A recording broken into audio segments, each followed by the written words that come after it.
this weekend? What are you going to do? What are your tactics? Give it all up. Let us see. Thanks for the question. And yes, I wasn't really surprised about my race in Frankfurt because I prepared.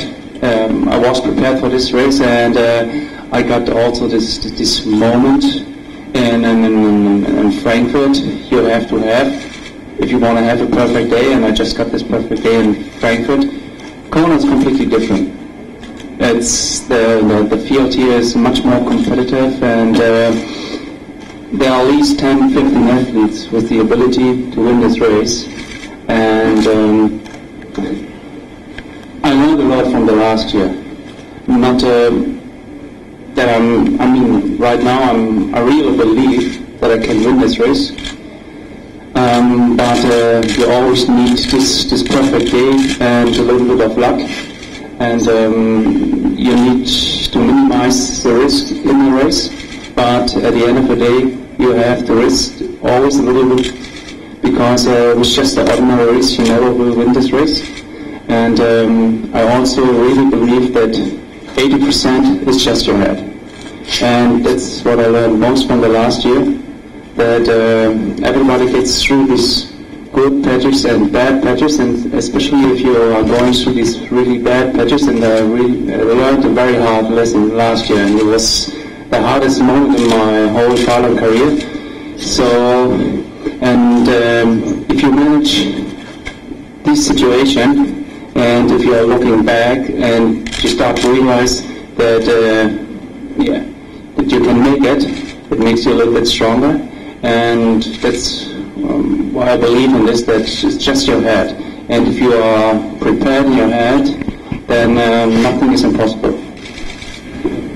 And because you finished ninth, did you say to yourself, if only I didn't have a broken hand, and is that your fuel to prepare for this race this year? After the race last year, I was mainly just stoked that I got through and did that well after all. But it was also, a huge carrot for me to go out there and say, hey, I want to show these guys what I'm up to when I don't have a broken bone. So I guess that's the situation now. I got a lot out of being here last year. I learned a lot from the experience, all the same things basically that Andreas went through as a rookie, all the tactical stuff, and I think we're both much better prepared, much more confident this year to go the whole way to the podium. And I'm really anxious to get going. I wish we could go out and start now, 12 o'clock, I'd be ready. But we have to hold it for another couple of days. But I'm definitely keen on having a big race. I look forward to it. How has your approach been different this year as opposed to last year? Going into this year's race, do you feel the pressure is different, or are you getting concerns, or how has your approach been different? Yeah, just last year, just racing this race, I think I learned a lot. I had a fantastic debut, but I did learn a lot of lessons out there, and I took all of those lessons into training this year. Obviously, I had to work on my bike. That was where a lot of time was taken out of me, and obviously you don't want to lose that run speed. I need to keep it right there, otherwise I'll be done for anyway. So working on the bike and also making sure my swim is right where it needs to be. So that's sort of what I took away from the race last year, and also just how to pace. And also this year I'm gonna race my own race. Last year I went into the bike, and I remember talking to Welshie the week before, talking to a bunch of people and asking, how do I pace the bike?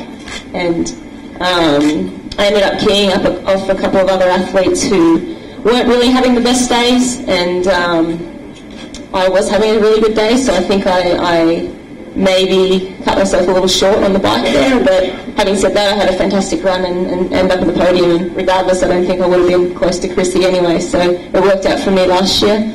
But this year I'm going to push a little harder on the bike and hopefully be a little closer on the run and see what happens. In terms of pressure, I feel like there was a lot more pressure last year. I don't know if it was my own pressure or I just perceived it to be more. Coming into this race and the energy and the amount of focus that's on this race, I was taken a little bit back last year, and I thought I'd be able to fly under the radar a little bit, and that wasn't the case. So this year I'm kind of, I guess, more or better prepared just because I've been here before and I kind of expected the attention that I've gotten. So it's been a little bit easier. Chris, Chris, I talked with the fabulous coach, and he said that you had a 2-year plan, which is kind of one effect. His thought was that you would save some energy and still stay as fast on the bike and have more speed for the run. Can you talk about some of the theories that are going on in some of the training? I started to work with Matt Dixon from Purple Patch Fitness November of, what year are we in? November of 08. So this is the 2-year plan. And he said that in the very beginning. And last year I had a great race, and I didn't expect to see much more improvement from that. But we really focused a lot this year on aspects of my running, aspects of cycling and swimming, core strength, nutrition, health, balance. This sport is very complex, and it's always evolving. And you got to stay on top of things. And also, I think we need to look back at the basics of balance, and that's what I'm trying to grasp. Not only putting the time in, but balance of rest, balance of family, balance of passions that I have outside the sport as well as inside the sport. So, yeah, everything's going well. There's a lot of guys that can win this event this year. Last year was a great year. It unfolded well. It really suited me well. This year it can unfold in a totally different way. So we have plans for those ways, hopefully, but you just don't know what the day is going to bring. Yeah. You look good, smiling. How's it feel to be back here on the island? And secondly, defending your World Championship. Give us a few words on that. Yeah, Tim asked me yesterday when I was down swimming at the pier, do I ever get tired of this? And the question kind of shocked me, because there's no way you can ever get tired of being world champion, let alone triple world champion. It's an absolute honour to hold the title. Coming back to Hawaii is incredibly special to me, and it is no less special this year than it has been in previous years. I'm incredibly excited to race. I can't wait to race. I know I've done everything that I can to prepare the best that I possibly can do for the race, and ready to go out there and, like everyone else, lay it all on the line and get every ounce of strength and energy that I have. You also pull from October being Breast Cancer Awareness Month. I see you wearing the ribbon and everything, and you have a special place in your heart for that too. Yeah, it's incredibly important to me, and it's great to see that our sport and many of the other sports are taking the cause incredibly seriously, and I'll do what I can to support it. And I want to congratulate and thank Oakley particularly for producing the commemorative Breast Cancer Awareness Month glasses, which I will be wearing on race day. And Craig, you're here, you're defending 2 times. There's only been a few people that have done 3 times. Peter Reid, Dave Scott, Mark Allen. So it's great company to be in that. But I'm sure you don't think about those sort of things. You're just a family man, and you're thinking about making a living and doing some little, triathlon on Saturday. Definitely thinking about making a living, Welshie, yeah. No, like Chrissy, it's been an honour and a privilege to be the world champion, to represent this race in our sport, and it's never been a heavy crown to wear. It's been uplifting, and very much looking forward to Saturday. I think as a competitive person and as a racer, that's what you live for, are the big races, and it's been a great year, racing-wise, personally. So really just looking forward to seeing all the hard work pay off on Saturday. Okay, his nickname's Farouk, and he loves cash. Definitely. One of the things that motivates me when I race is not just about being the best athlete that I can be. It's not just my innate competitive spirit. It's racing for a cause that's bigger than myself, and knowing that every time I achieve something in triathlon, I have a bigger platform to achieve what I want to out of it. And I've told this story, many times, but when I first became a professional triathlete, my then coach, Brett Sudden, I said to him, Brett, I feel so selfish. It's all about achieving my own goals. And he just said, just you wait, within a couple of years, you'll have a platform to do more and affect more positive change than you ever thought possible. And that's actually come true. And as I said, that's what motivates me and drives me each and every day. in terms of what I can do now, I'm an active patron and ambassador for a number of causes which are very dear to my heart, as are, you know, many of my other fellow athletes. I'm not alone in this. Of course, breast cancer awareness. My grandmother had breast cancer and then died of cancer, so that is a cause that's definitely very close to my heart. Of course, the Blaze Man Foundation, and many athletes embarrass themselves incredibly by recording a song which goes on sale towards the end of this year in aid of the Blaze Man Foundation. And also one of my sponsors, Brooks, has been kind enough to produce a special edition Chrissy Kona shoe, of which $25 of each pair sold will go towards Blaze Man, which is a huge amount, and I want to thank them particularly for that.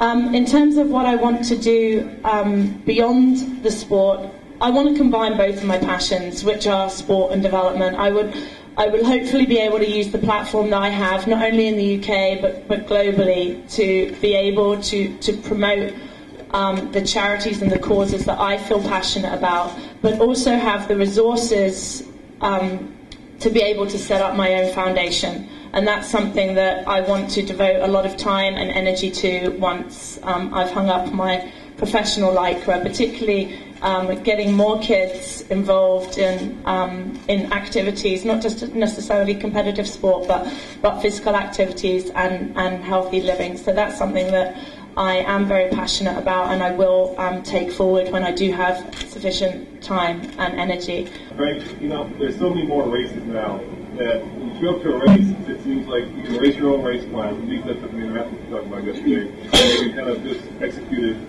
and do your own thing. But here you're trying to get some of the best people in the world. How does that change your race strategy going into a race when you're actually racing people head to head versus kind of just doing your own race plan? Yeah, well, it's interesting, and you know that's why when I set my race schedule, I try to pick races where there's going to be good people and deep fields. You know, in particular, guys who I'm going to face here. So, but I think that's the mistake people make when they come here. Obviously, this is the race with the most depth, the most competitive field in the toughest conditions, and it still pays to race your own race. Obviously, you have to be aware of what the competition's doing, and you know, a lot of the guys here, and even the guys who aren't here, we've raced each other for the best part of a decade, so everybody knows everybody else's strengths and weaknesses inside out.